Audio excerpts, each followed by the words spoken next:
शंकर का नाम उच्चारण करेंगे, श्री शिवाय नमस्तुभ्यम बोलेंगे, पंचाक्षर मंत्र नमः शिवाय बोलेंगे, षडाक्षर मंत्र ओम नमः शिवाय बोलेंगे, गाली बकने पर, अपशब्द कहने पर सामने वाला जब हमको पलट कर देख सकता है तो हमारे मंत्र के जाप से भी भोलेनाथ हमें पलट कर देख सकता है। भगवान शिव हमको पलट कर देख सकता है, भगवान हमको निहार सकता है।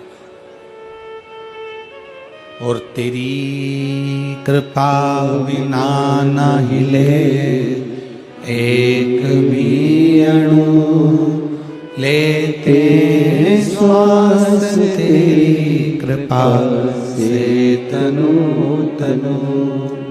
बखान क्या करूं मैं रातों के ढेर का, चपटी भभूत में खजाना कुबेर का।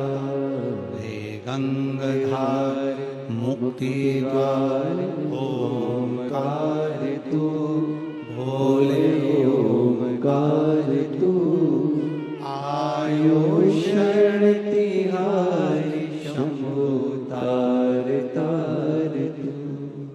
बखान क्या करूं मैं राखों के ढेर का, चपटी भभूत में है खजाना कुबेर का।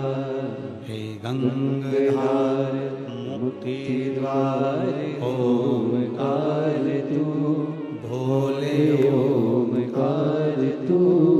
आयो शरण तिहारी शंभु तार तार तू। क्रोध क्यों ना है?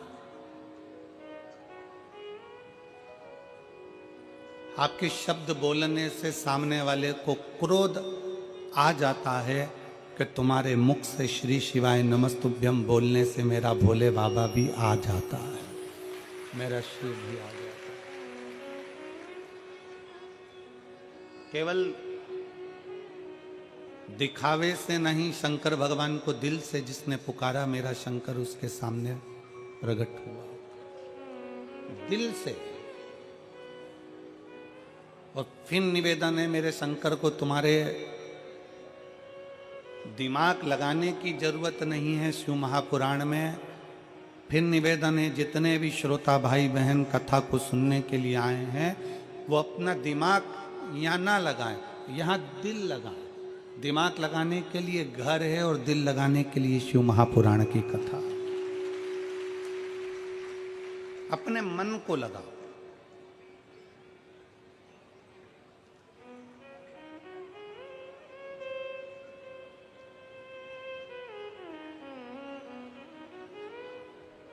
एक बार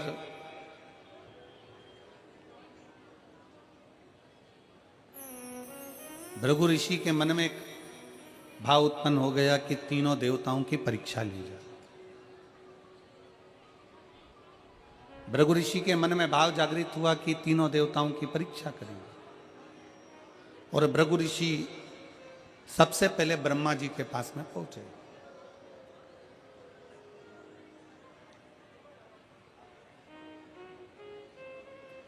अब ब्रह्मा जी के पास में जब भृगु बाबा पहुंचे, ब्रह्मा जी के नजदीक में जब भृगु ऋषि पहुंचे तो भृगु ऋषि ने ब्रह्मा जी को देखा और ब्रह्मा जी के बिल्कुल पास में जाकर भृगु ऋषि बैठ गए, बिल्कुल नजदीक में जाकर। शिव महापुराण की कथा कहती है कोई अतिथि बैठा हुआ है, कोई बड़ा बैठा हुआ है, कोई बुजुर्ग बैठा हुआ है, कोई घर का वृद्ध बैठा हुआ है, कोई बयो बैठा हुआ है, तो कोई भी आए घर में सबसे पहला ध्यान रखने वाला विषय है कोई बड़ा संत, कोई बड़ा सदगुरु, कोई घर का बुजुर्ग, कोई घर का वृद्ध सोफे पर बैठा है, कुर्सी पर बैठा है। सोफे पर अगर थोड़ी बहुत भी जगह है तो भी कोई अन्य व्यक्ति को संत के पास, उस गुरुजन के पास या घर के बुजुर्ग के पास एकदम बिना आज्ञा के नहीं बैठना चाहिए। आज्ञा दे दें, घर के दादाजी कह दें अपने पोते से बेटा यहाँ बैठ जा, बेटे से कह दे बेटा यहाँ बैठ जा, बहू से कह दे बहुरानी इधर बैठ जा, बहन से कह दे बहन इधर बैठ जाओ, दामाद से कह दे इधर बैठ जाओ, बेटी से कह दिया यहां बैठ जाओ तो भले बैठ जाओ। पर बुजुर्ग बैठा है सोफे के ऊपर, कोई बड़ा संत बैठा है, कोई साधु जन बैठा है, कोई तपस्वी जन बैठा है, कोई सन्यासी, कोई साधक, कोई उपासक अपने सिंहासन पर बैठा हुआ है, और उसके पास तुम बिना पूछे गए और उसके सोफे पर उसकी बाजू में बिल्कुल उसके नजदीक में जाकर बैठ गए तो क्रोध आएगा कि नहीं आएगा? अब ब्रह्मा जी को थोड़ा सा क्रोध आ गया, ब्रह्मा जी को थोड़ा सा गुस्सा आ गया। हाँ, जमीन पर अगर कोई बैठा हुआ है, क्योंकि पृथ्वी निर्मलता का भाव देने वाली है,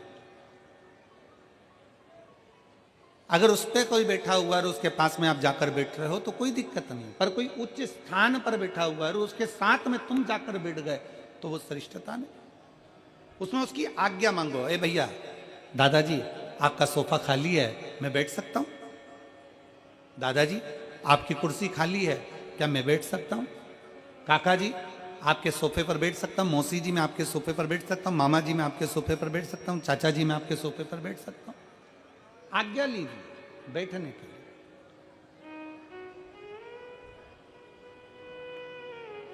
आशीष जी, जब ये बहुत दूर दूर से लोग शिव महापुराण की कथा जब 7 दिन की सुनने के लिए आते हैं,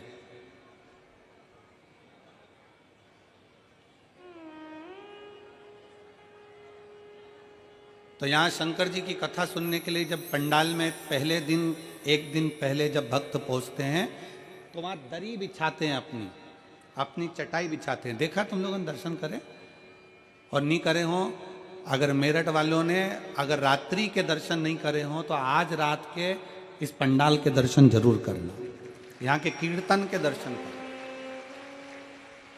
और भगवान ने आपको मोबाइल दिया है तो यहाँ पर जो कीर्तन हो, भजन हो, रात्रि का जो स्मरण हो, उसके वीडियो फोटो आपके भी और उसके भी अपनी सोशल मीडिया पे भी डालना कि हमारे मेरठ में भी शिव महापुराण का सत्संग कैसा हुआ। ऐसे तो तुम डालते रहते हो, पर वो सत्संग का डालो कि आज कथा का 6ठा दिन है और 6ठे दिन में शिव महापुराण की कथा में हमने आज रात्रि को बाबा के इस पंडाल में भगवत भजन किया। तो जो भक्त आते हैं पहले दिन वो अपनी दरी बिछाते हैं और दरी बिछाने के पहले बाबा से आज्ञा लेते हैं, बाबा आपकी कृपा हो तो हम यहाँ शिव महापुराण की कथा सुनने के लिए बैठ रहे हैं, आप दया करोगे तो हम कथा सुनेंगे, आप करुणा करोगे तो हम कथा सुनेंगे, वरना हमारे बस की बात नहीं है कथा सुनने। किसकी सामर्थ्यता? जो शंकर की कथा में दिल लगा ले, शिव की कथा को सुन ले और शंकर की कथा को अपने भीतर उतार ले, सामर्थ्यता। सती मैया कथा सुनने गई, मन नहीं लग पाया। उमा कथा सुनने के लिए गई, मन नहीं लगा। कात्यायनी कथा सुनने के लिए गई, मन नहीं लगा। कुष्मांडा कथा सुनने के लिए गई, मन नहीं लगा। स्कंदा कथा सुनने के लिए गई, मन नहीं लगा। पार्वती मैया कथा सुनने के लिए गई तो भी उनके नेत्रों में नींद समा गई थी। शिव महापुराण की कथा सुनना सरल बात नहीं है, अगर दिल लग जाए तो समझ लेना कि शिव ने सुना दी।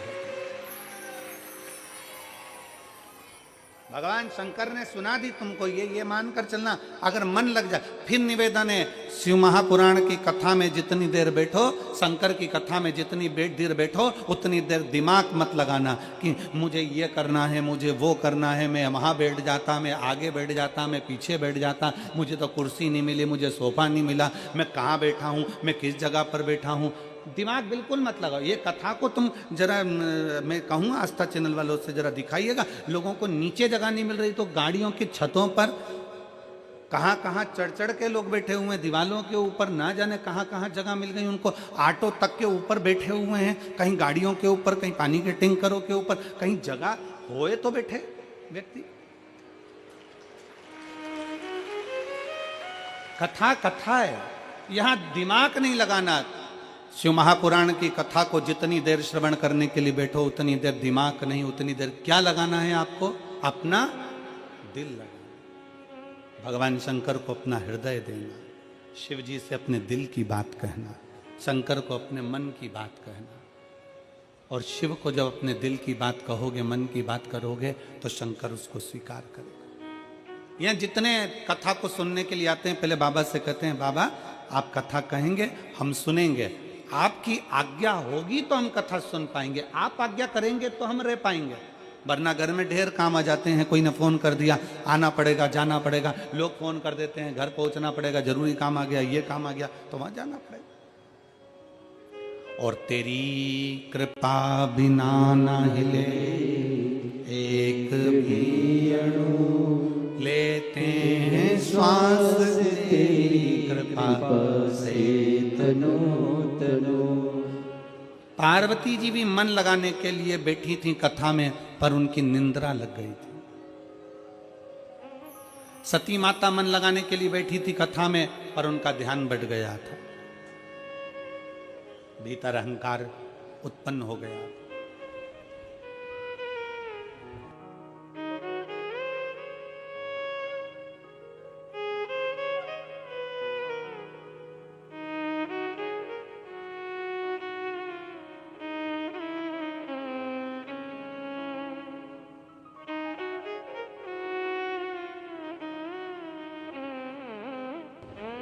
तो ये तो शिव तत्व है। इस शिव तत्व का जो लाभ है, इस शिव तत्व का सबसे बड़ा जो सुख है, वो जीवन का एक आनंद है।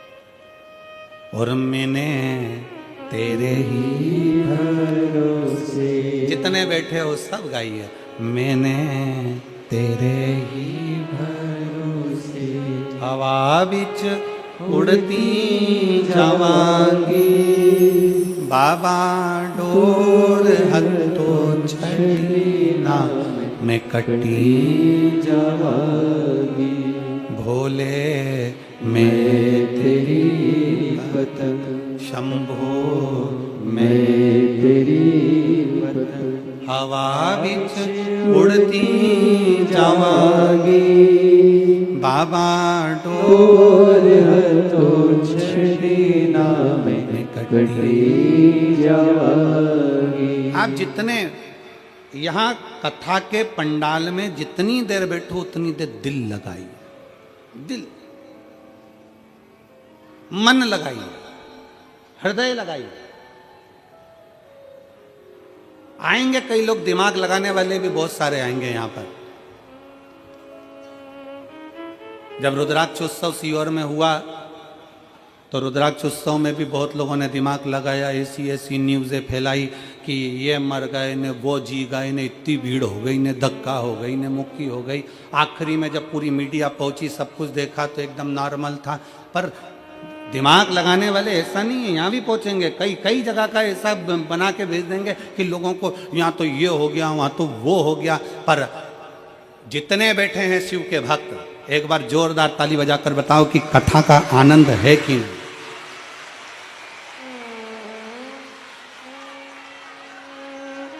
दोनों हाथ उठाकर एक बार हारा महादेव।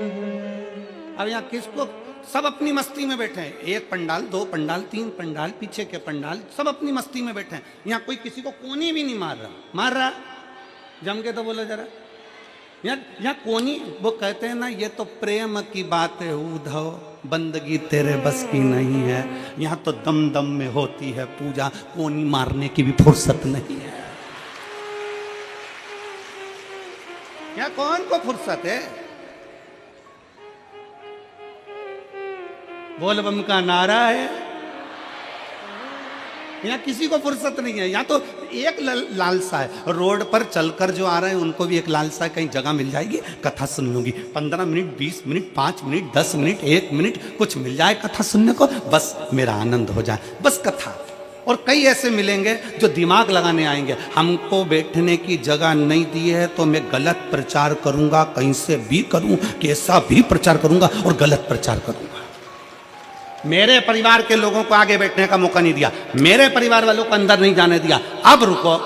और उसने बनाया 2-4 वीडियो और शेयर कर दिया। तो तुम भी मत छोड़ना रे मेरठ वालों, तुम्हारा खुद का मोबाइल किसी मीडिया से कम नहीं है। और मैं धन्यवाद दूंगा यहाँ के इस मेरठ के एक एक पत्रकार बंधुओं को और एक एक सोशल मीडिया वालों को जिन्होंने इस कथा का खूब आनंद से जनमानस में भेजा। जनमानस में कहीं बैठे हैं पत्रकार बंधु लोग?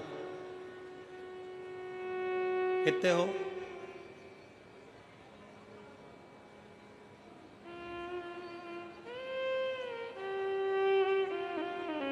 हाथ उठाओ जरा, कितने हैं? आ जाओ ऊपर, आ जाओ,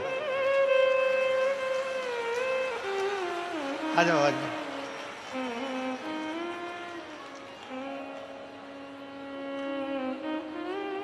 मेरा निवेदन केवल पत्रकार आए, इसके सिवा उनके परिवार वाले नहीं आएंगे, वो वहीं रहे। ओनली पत्रकार।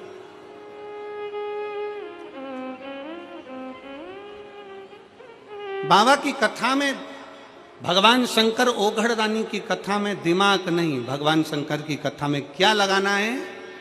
दिल लगाना। और मैंने तेरे भरोसे बाबा, तेरे ही भरोसे हवा बिच उड़ती जावांगी बाबा, डोर तो छड़ी में कटी जावांगी भोले, मैं तेरी पतंग शंभो, मैं तेरी पतंग। भगवान शंकर की अविरल भक्ति सुख प्रदान करने वाली। पार्वती मैया जब भगवान शंकर के सम्मुख में बैठकर कथा का रसपान करती हैं तो पार्वती जी के नैनों में जल भरा जाता है।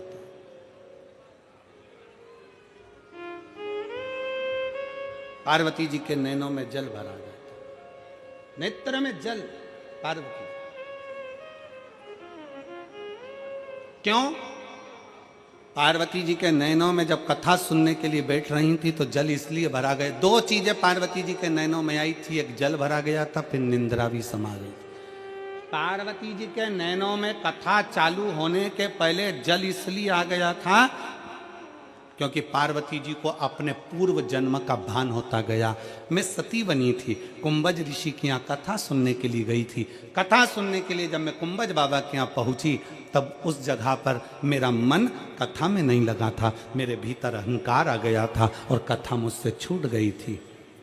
फिर पार्वती जी को उमा बनी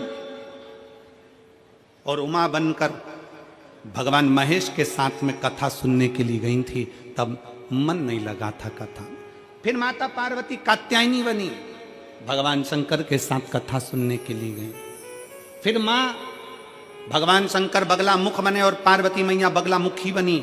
याद आया कि मैं कथा सुनने के लिए गई थी, नहीं सुन पाई। भगवान शंकर कमल बने और पार्वती मैया कमला बनी। पार्वती जी के स्मरण में आया मैं कमल के साथ में भगवान शंकर के साथ कथा सुनने के लिए गई थी, सुन नहीं पाई। शिव जी ध्रुमबान बने, पार्वती ध्रुमावती बनी। स्मरण में आया कि मैं कथा नहीं सुन पाई थी। जितने जितने शंकर भगवान के साथ में, शंकर भगवान महाकाल बने और पार्वती महाकाली बनी, तो पार्वती जी सोचती हैं कि मेरे उस समय पर काली बनी तो भी कथा नहीं सुन पाई,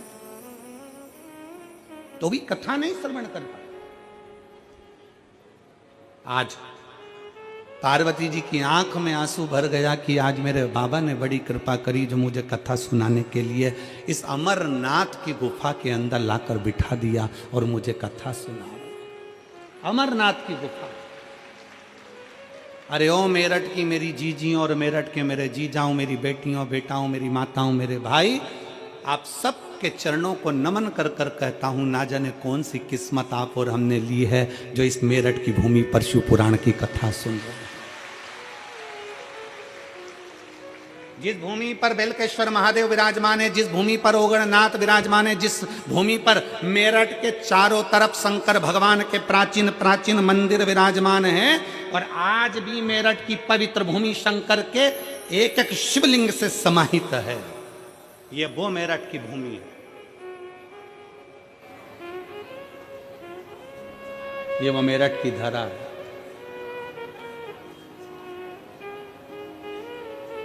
जहां बैठकर आप और हम कथा सुन रहे हैं। कई माताएं ऐसी हैं यहां बैठी हुई हैं जो हापुड़ में कथा सुनने गई थी। हाथ उठाओ जरा, हापुड़ वाली हो। ये देखो, इतनी सारी माताएं हापुड़ गई थी और हापुड़ में इन सब माताओं ने वहां बैठकर जरूर भगवान से कहा होगा कि मेरठ में भी शिव पुराण की कथा हो। आशीष जी, गोयल जी कहाँ गए? गोयल जी नहीं बैठे हैं, कहाँ दिख नहीं रहा है, बैठे नीचे हैं क्या? अच्छा, तो हम कहें यजमान परिवार दोनों से, गोयल जी और आशीष जी से, कि ये इनका पुण्य सामने आया है तो तुम जजमान बनकर शिव पुराण की कथा श्रवण कर रहे हो। ये पुण्यता है, ये आनंदता।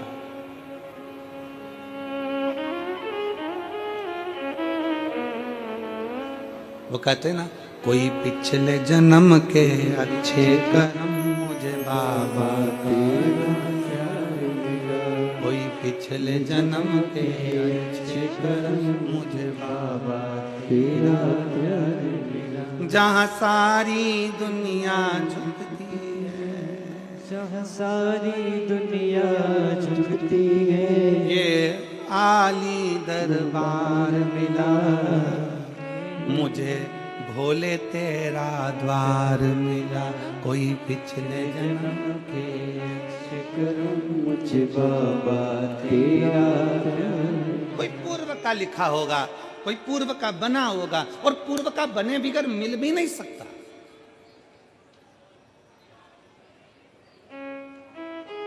कलकत्ता में अपन ने सुना था, पूर्व का कर्म हमारा, पूर्व का कर्म। एक पंडित जी पूजन करते थे, उनका हाथ क्यों कटा? पूर्व का कर्म था कि कोई मार्ग बता दिया होगा।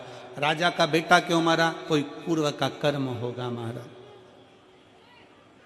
रानी क्यों गला काट दी? कोई पूर्व का कर्म होगा महाराज।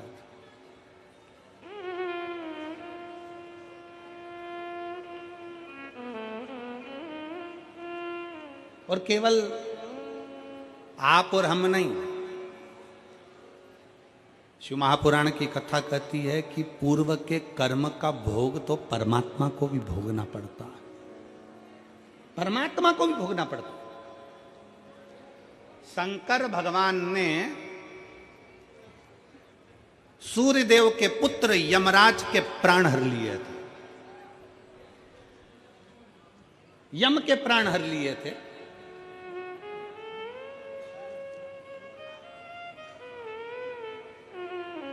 और यम के प्राण जब हर लिए, यमराज के प्राण चले गए, तो सूर्य नारायण भगवान रोते रोते आए और उन्होंने कहा, मेरा बेटा यम चले गया।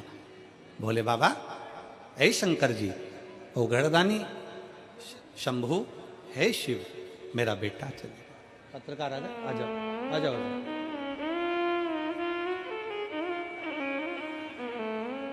मेरा बेटा यम चले गए, मेरा बेटा।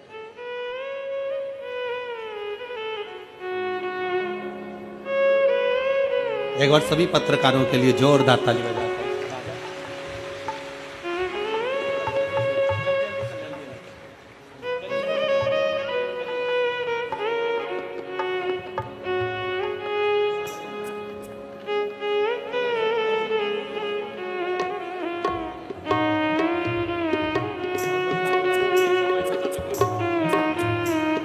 जोरदार ताली बजाइए, जिनकी कलम हर पल हर घड़ी शिव तत्व को मेरठ की भूमि पर देती है।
दोनों हाथ उठाकर हर हर महादेव।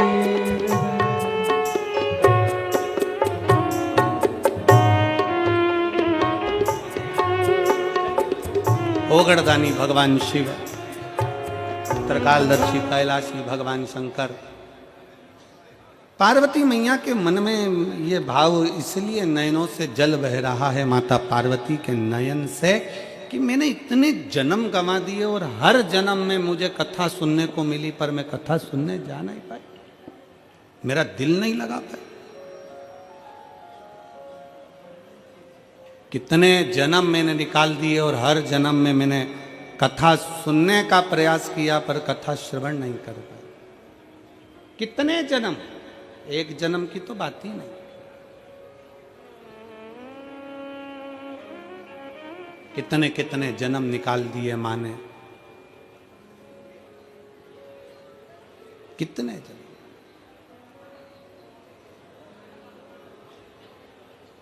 एलईडियां चालू करिए, एलईडियां नीच की। और कितने जन्म मैंने निकाल दिए और मुझे भगवान की कथा श्रवण करने का मौका नहीं मिला। पर आज माता पार्वती जी जब बैठी अमरनाथ की गुफा में, और अमरनाथ की गुफा में बैठकर माता पार्वती जी ने जैसे ही कथा को श्रवण करना प्रारंभ करा, मन लगा माता पार्वती जी का कथा में, चित्त लगा माता पार्वती जी का कथा में। पर कुछ देर बाद माता पार्वती के नयनों में निंद्रा समा गई।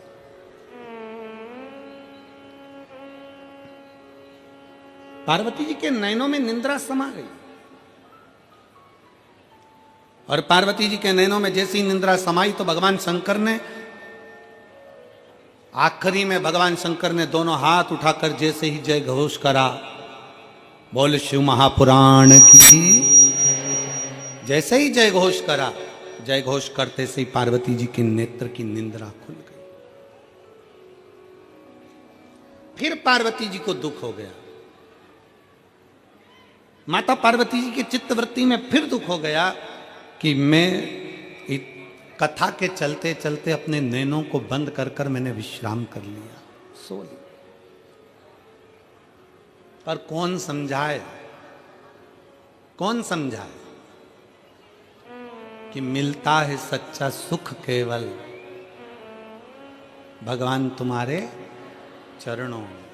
कौन समझाए कि दुनिया का सबसे बड़ा सुख, दुनिया का सबसे बड़ा आनंद, दुनिया का सबसे बड़ा रस तत्व भगवान भोलेनाथ जी के चरणारविंद में जिस दिन बैठते हैं उस दिन सुख का अनुभव होता है।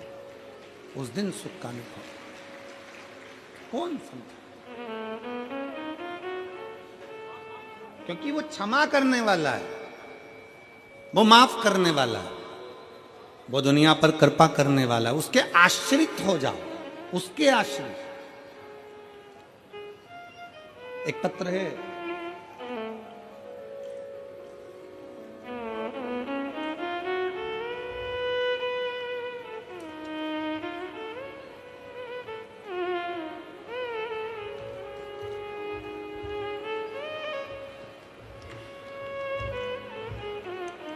ठंड में पंखा भेजा है। अब ये गर्मी में भेजती तो काम भी आता हो।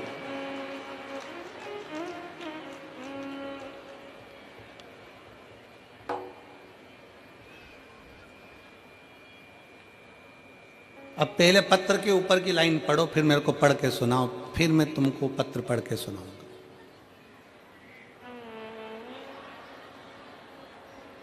पढ़ के सुनाओ जल्दी से। ठीक है, अब पत्र सुनेंगे। मेरा नाम ज्योति त्यागी है, गांव फलोदा, जिला मुजफ्फरनगर की निवासी हूँ। कहीं बैठी हो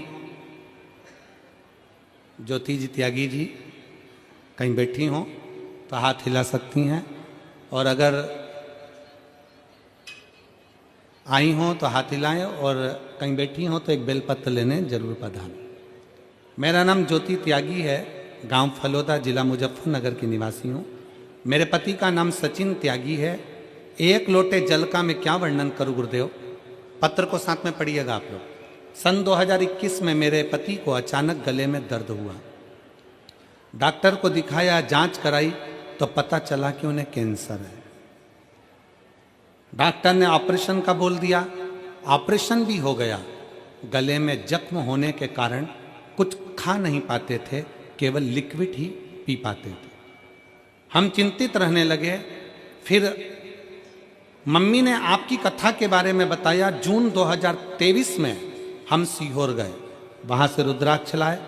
आपके बताए अनुसार हमने सब दिया। जब दोबारा जांच कराई तो पता चला कैंसर लीवर में पहुंच गया है। जरा पत्र पर ध्यान देंगे, कैंसर लीवर में पहुंच गया। अब डॉक्टर ने भी ना इलाज कर दिया।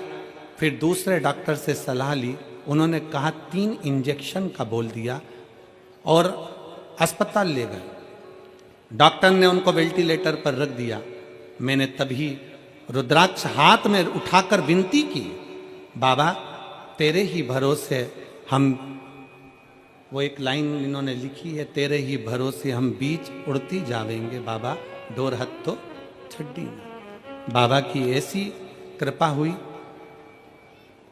हमको मन में दुख हुआ कि रुद्राक्ष का दल देने पर भी ऐसा क्यों हुआ। फिर हम बाबा को हाथ में रुद्राक्ष लेकर बाबा को कहने लगे और बाबा से विनती करी, बाबा कुछ भी करो ठीक करिएगा। पंडाल में हापुड़ की कथा में पहुंच गए और हापुड़ की कथा के पंडाल में बैठकर कथा सुनी। और आज मैं छाती ठोक कर कहती हूँ, पंडाल में बैठकर जो मांगा जाता है बाबा सुनता है। आज मेरा पति का कैंसर मुक्त हुआ है, आज मेरे पति का कैंसर मुक्त हो गया। मैं यहाँ बाबा को दिल से धन्यवाद देने के लिए इस कथा के पंडाल में पहुंची हूँ। नाम है ज्योति त्यागी, गांव फलोदा, जिला मुजफ्फरनगर की निवासी हूँ। पंखा भी है, ठीक है। एक शिव पर करा गया भरोसा, एक शंकर पर करा गया विश्वास। एक शिव पर करी गई दृढ़ता।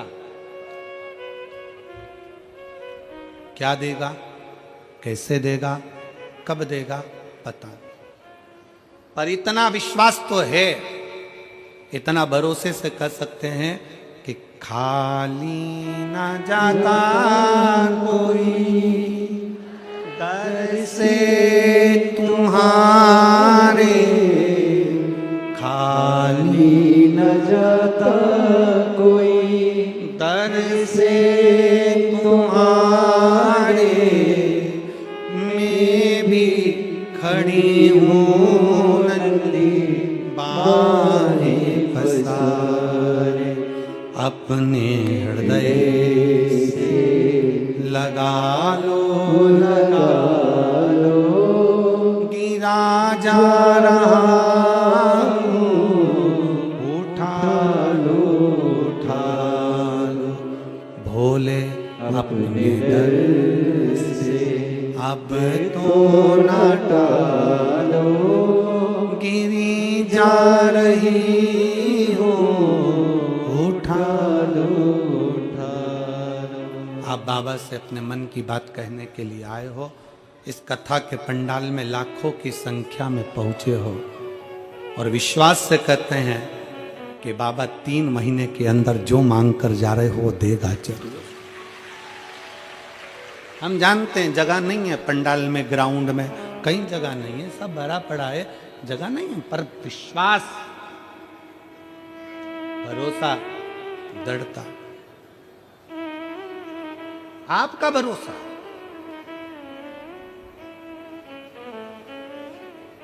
पार्वती जी के मन में फिर गिलानी उत्पन्न होने लगी। मैं कथा सुनने के लिए आई थी और कथा ना मिला।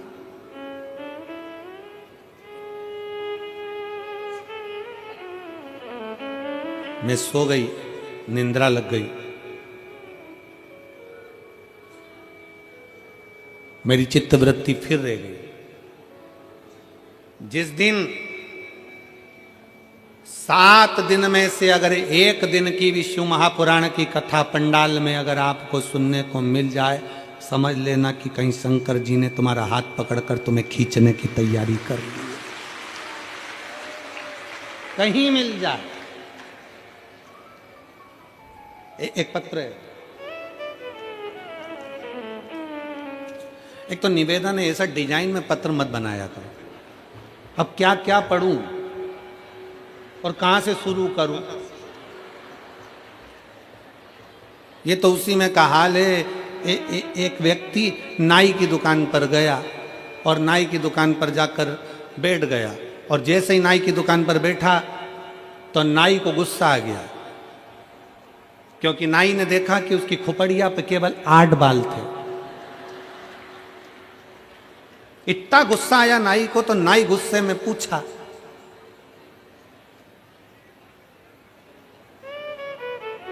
गिनूं कि काटूं?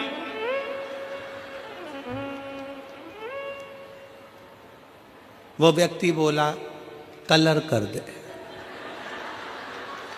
अब तू बोल रहा है गिनूं कि काटूं, तो तू कलर ही कर दे। इससे करो क्या? अब ये इतना बड़ा पत्र, अभी कहां से शुरू करूं तुम बताओ? अच्छा, ईमानदारी की बात है, चलो फिर भी पढ़ेंगे, ठीक है। मैं कविता महेश्वरी, मेरठ गौरीपुरा से हूं। कहीं बैठी हो? कविता महेश्वरी, मेरठ गौरीपुरा से कहीं बैठी हो तो हाथ हिला सकती हैं। कहीं बैठी हो तो हाथ हिलाइएगा। आप ही हैं? आ जाओ, एक बेलपत्र ले जाना, आ जाइए। मैं कविता महेश्वरी, मेरठ गौरीपुरा से हूँ। मेरे पति का नाम मुकेश महेश्वरी है। मेरे पति मुकेश महेश्वरी पिछले 4-5 वर्ष से स्वास्थ्य संबंधी समस्या से परेशान थे। अक्सर उनकी तबीयत सही नहीं रहती थी और डॉक्टरों को, वो हमको भी समझ में नहीं आ रहा था कि हो क्या रहा है।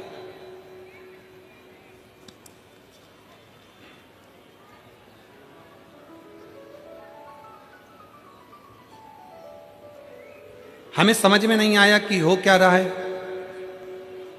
उनकी तबीयत ज़्यादा खराब होने लगी, जिससे हमारी चिंता बढ़ गई। हमने उन्हें डॉक्टर को दिखाया, तब डॉक्टर ने बताया कि उनकी दोनों किडनी सही से काम नहीं कर रही और उन्हें क्रॉनिक किडनी डिजीज CKD है। डॉक्टर ने तुरंत किडनी ट्रांसप्लांट का बोल दिया। ट्रांसप्लांट का जैसे ही बोला, पर हमारा मन नहीं माना और हम उनको दिल्ली अपोलो अस्पताल में दिखाया। वहाँ भी सारी जांच के बाद डॉक्टर ने किडनी ट्रांसप्लांट का सलाह दी। हालांकि हमने किडनी ट्रांसप्लांट नहीं कराया, हमें हमारे भगवान भोलेनाथ पर भरोसा था और उन्हें डायलिसिस पर रखना पड़ना शुरू कर दिया। महीने में 8 डायलिसिस होते। फिर हमारे किसी मिलने वाले ने हमें बाबा की महिमा का वर्णन किया। गुरुजी के कहे, शिव महापुराण की कथा सुनो और आंवले वाला उपाय हमने उसके पूछ कर करा और रुद्राक्ष का जल वाला उपाय करना प्रारंभ करा। बाबा निर्माल लाते, बेलपत्री लाकर भी देना चालू करी। मंदिर से बेलपत्र और बाबा का चढ़ाया हुआ जल लाई और उसे पति को पिलाना चालू करा, खिलाना चालू करा और बाबा की कृपा से हमें हर कठिनाई का समाधान मिला। हे भोलेनाथ की कृपा से हमने कठिनाइयों को पार कर लिया और आज बाबा की कृपा से वो ठीक हैं। ये मैं शिव को प्रार्थना करने के लिए आई हूँ, धन्यवाद देने के लिए आई हूँ।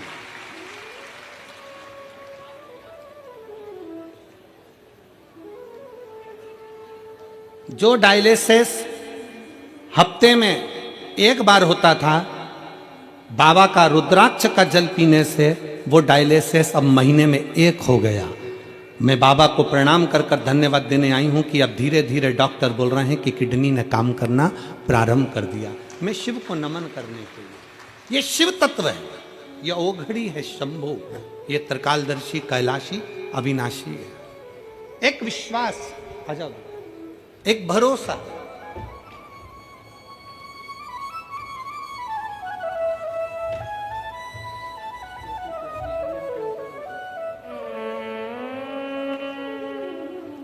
ज्योति त्यागी, आप ठीक है बेटा?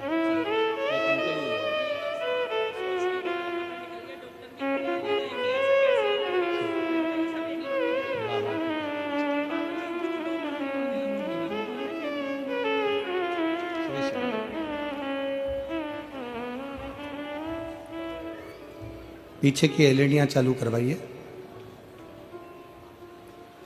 शिव तत्व की प्राप्ति हो।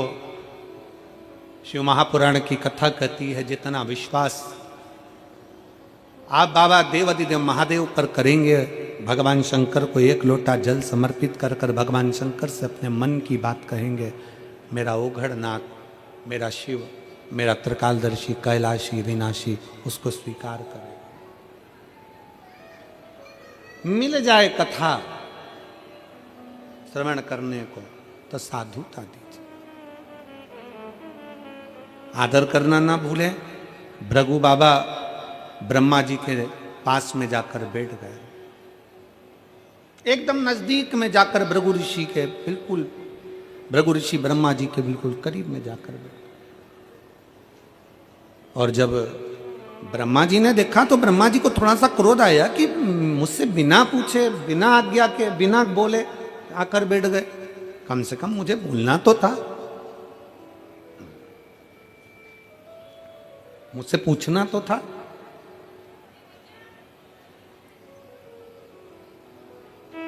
चले और फिर एक निवेदन बड़े भाव से करेंगे कि बैठो, मना नहीं, पर आज्ञा लेकर बैठो, मना नहीं पर आज्ञा लेकर। आजा बेटा।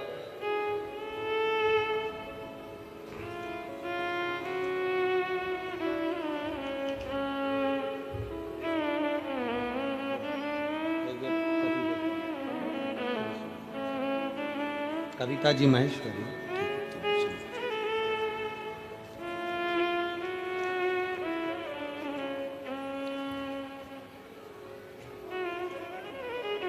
बड़े आनंद के साथ बैठना चाहिए।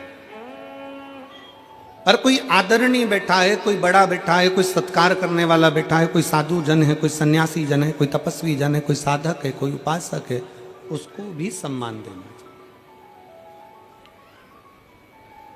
भृगु ऋषि वहां से चल दिए। अब सीधे भृगु बाबा पहुंच गए तीनों देवताओं के पास, जाते जाते भगवान शंकर के पास, ओगड़दानी के। और शिव शिव है, बैठे थे। 33 कोटि देवताओं में सबसे ज्यादा अगर सम्मान करने वाले कोई देव हैं तो वो देव अधिदेव महादेव हैं। अगर एक भूत भी आता है तो मेरे शंकर भगवान उसको भी नमन कर कर उसका आदर करते हैं। एक कोई पिशाच भी आता है, कोई असुर भी आता है, कोई गंधर्व भी आता है, कोई देवता भी आते हैं, और कोई भगवान शंकर के दरवाजे पर अगर भूत, प्रेत, गंधर्व, अप्सरा, असुर, किन्नर, यहां तक कोई भी आ जाए, भगवान शंकर उसका आदर करते, उसका सम्मान करते।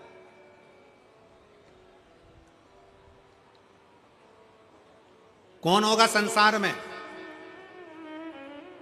जो किसी किन्नर के लिए देवताओं से युद्ध कर ले? किसी किन्नर के लिए? जब भगवान शंकर अपना अर्धनारीश्वर स्वरूप का दर्शन दिए, ब्रह्मा जी से कहा गया कि तुम सृष्टि को आगे बढ़ाओ, तो ब्रह्मा जी भगवान शंकर के अर्धनारीश्वर स्वरूप को जान नहीं पाए थे। शंकर भगवान ने कहा था कि आधे पुरुष आधे स्त्री बनाना, 4 पुरुष बनाओ तो 4 स्त्री बनाओ, 5 पुरुष बनाओ तो 5 स्त्री बनाओ, 10 पुरुष बनाओ तो 10 स्त्री बनाओ। ब्रह्मा जी इस बात को जान नहीं पाए थे, और ब्रह्मा जी अर्धनारीश्वर स्वरूप का दर्शन देखकर समझ गए कि आधा आधा बनाना है, तो उन्होंने एक ही व्यक्ति को आधा पुरुष आधा स्त्री बना दिया था, तो वो किन्नर उत्पन्न हो गए। और जब किन्नर उत्पन्न हुए, पूरी पृथ्वी पर किन्नर ही किन्नर दिखने लगे, तब भगवान नारायण भगवान शंकर जी के साथ आ रहे थे, और नारायण ब्रह्मा जी की बनाई सृष्टि को देखकर हंस दिए, और हंसते से ही बोले, गजब कर दिया ब्रह्मा जी, तुमने पूरी सृष्टि में किन्नर ही किन्नर कर दिया।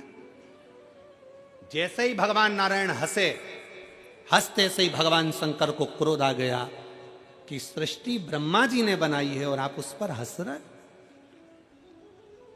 हे नारायण, भगवान विष्णु, तुम ब्रह्मा जी की बनाई हुई सृष्टि पर हंसे हो, इसलिए तुम्हें भी एक बार पृथ्वी पर जाकर किन्नर बनना पड़ेगा। भगवान नारायण को भी भगवान शंकर ने कह दिया था कि तुम्हें पृथ्वी पर जाकर किन्नर बनना पड़ेगा, तुम्हें पृथ्वी पर जाकर किन्नर बनना पड़ेगा। और शिव महापुराण की कथा कहती है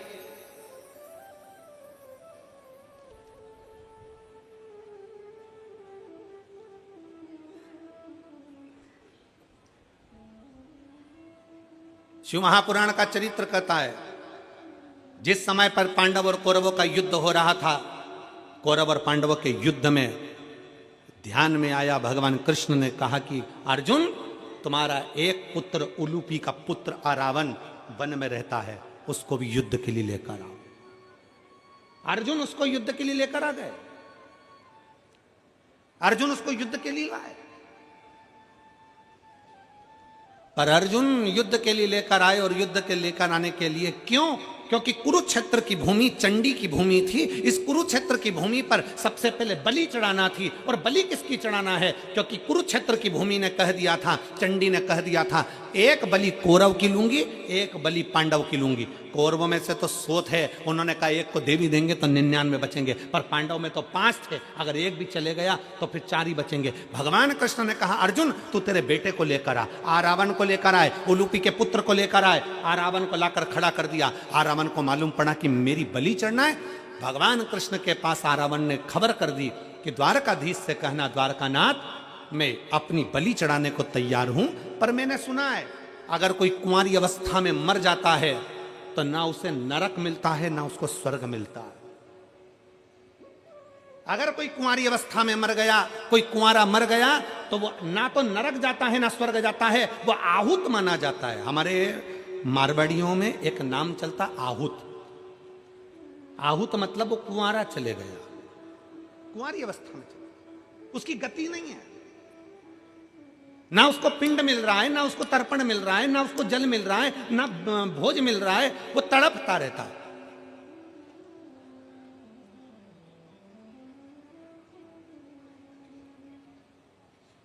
उस रावण ने कहा, अगर मैं कुंवारी अवस्था में मर गया तो मुझे गति नहीं होगी। मेरा एक निवेदन है, कल मेरी बलि चढ़ा देना, पर सबसे पहले मेरे ब्याह करा दो, शादी करा दो। अब युधिष्ठिर को लगा आज रात ही रात में कहां की लड़की मिलेगी जिससे शादी कराई जाए, लड़की कहां से ढूंढी जाए जिससे विवाह कराया जाए। ढूंढने में लग गए। हस्तिनापुर में कोई लड़की नहीं मिली, पास में कोई लड़की नहीं मिली। तब भगवान कृष्ण ने जान लिया, अगर ये इसका विवाह नहीं हुआ तो ये कल बलि में नहीं आएगा, और बलि में नहीं आया तो फिर युद्ध रह जाएगा। भगवान कृष्ण को याद आया कि शंकर जी ने श्राप दिया था कि नारायण तुम किन्नर पर हंसे हो, इसलिए तुमको भी किन्नर बनना पड़ेगा। आज भगवान कृष्ण किन्नर का रूप धारण कर लिए। भगवान कृष्ण ने किन्नर का रूप धारण करा, रावण के साथ विवाह करा।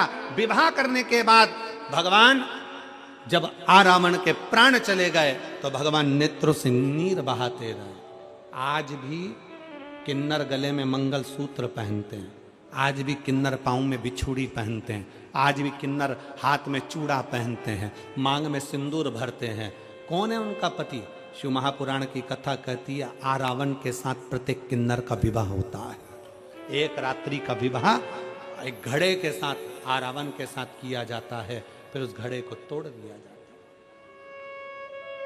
किन्नर का सुहाग अखंड माना जाता है, किन्नर का सौभाग्य। इसलिए हमारे यहाँ मंगल शकुन में, शादी ब्याहों में, बच्चों के जन्मदिन पर किन्नर आते हैं, क्योंकि सृष्टि पूर्ण पहले किन्नर की थी, पूर्ण सृष्टि। कौन देव होगा? देवताओं में 33 कोटि देवी देवताओं में केवल एक देव है, देवाधिदेव महादेव, जो सबका सम्मान करना चाहते हैं। भूत भी आया तो उसका भी सम्मान है, प्रेत भी आया तो उसका सम्मान है, डाकनी, पिशाचनी, चुड़ैल, भयंकर आए तो भी सम्मान है, गंधर्व आए तो सम्मान है, अप्सरा आए तो सम्मान है, किन्नर आए तो सम्मान है, सुर आए तो सम्मान है, असुर आए तो सम्मान है। सबका सम्मान किया मेरे शिव जी ने, सबका आदर करा मेरे शंकर, और समदृष्टि का भाव रखा। समदृष्टि, समदृष्टि। आज हम आ रहे थे तो हमने देखा कि रास्ते में बहुत भीड़ थी, तो जो लोग ट्रैक्टर ट्राली से आ रहे थे या जो लोग लोडिंग गाड़ियों से आ रहे थे वो भी वहीं उतर रहे थे, और जो वीआईपी गाड़ी से आ रहे थे वो भी वहीं उतर रहे थे। मैं मेरठ के कलेक्टर महोदय को, SP, SSP, IG, commissioner, TI, SDM, DM, यहाँ के सारे पदाधिकारियों को, एक एक पुलिस कर्मचारियों को और यहाँ के मीडिया को सबको साधुवाद देता हूँ कि एक एक पुलिस वाले ने बिल्कुल समदृष्टि से यहाँ कार्य किया। उसके लिए साधुता, उसके लिए साधुता। गरीब भी आ रहा था तो भी उन्होंने गाड़ी वहां खड़ी करवाई, और अमीर भी। हमने इस बात के लिए वो शिवम बेटे को, जो शिवम गाड़ी लेकर आ रहे थे, गोयल, हमने उसको कहा बेटा शिवम से, वो पीछे करण बेटा था, हमने उनको भी कहा यहाँ समता का भाव ये देखने को मिला। इसलिए यहाँ की प्रशासन को, मैं मेरठ प्रशासन को बहुत बहुत साधुवाद देता हूँ। एक बार जोरदार ताली बजाकर उनको साधुवाद दीजिए इसके लिए, बहुत साधुवाद। सब में समता का भाव। उन्होंने अगर ट्राली रोकी, ट्रैक्टर रोका, तो उन्होंने गाड़ी, 4 व्हीलर वीआईपी गाड़ी भी रोकी। उन्होंने कहा नहीं साहब, अंदर नहीं जा सकती, भीड़ है, पब्लिक पैदल जा रही है, आप पैदल जाइए। लोग वहां से पैदल चलकर आ रहे, पैदल चलकर, और खुशी हुई इस चीज के लिए कि आपने ये नहीं कि कोई धनपति है या करोड़पति है या वैभवपति है या सत्तापति है। और होना चाहिए, आप वैभवपति सत्तापति देखोगे वो भी तो किसी का पति है। तो उन्होंने समता का भाव रखा, इसके लिए मेरा साधुवाद है। सबसे बहुत बहुत साधुवाद है यहाँ के प्रशासन को, बहुत सारा,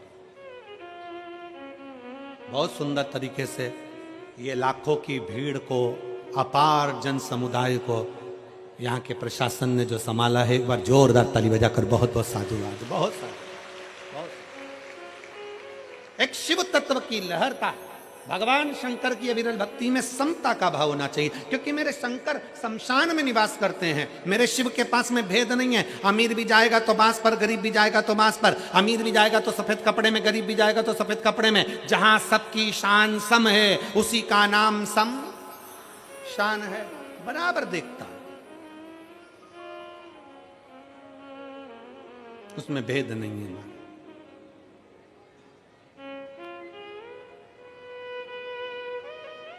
भृगु बाबा आए, शंकर भगवान के सामने भृगु ऋषि आ गए, और जैसे ही आए भगवान शंकर अपने सिंहासन छोड़ दिए। भगवान शंकर अपने स्थान से उठकर खड़े हो गए, और भगवान शंकर स्थान से खड़े होकर भृगु ऋषि के हाथ जोड़कर कहते, आओ भृगु बाबा, आइए, आपका स्वागत है। और जैसे ही भृगु ऋषि पास में आने लगे, शंकर भगवान दोनों हाथ फैलाकर भृगु ऋषि को गले लगाने लगे। भृगु ऋषि को गले।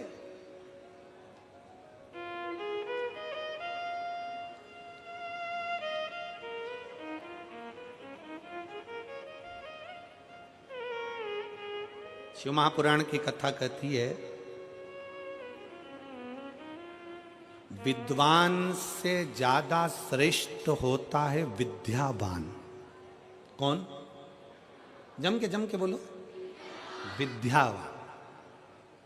तुमने डिग्रियां ले ली, कुर्सी ले ली, पद ले लिया, खूब बड़े विद्वान बन गए, और तुम्हारे अंदर अगर नम्रता नहीं है तो तुम्हारी डिग्रियां वो शून्य के बराबर है।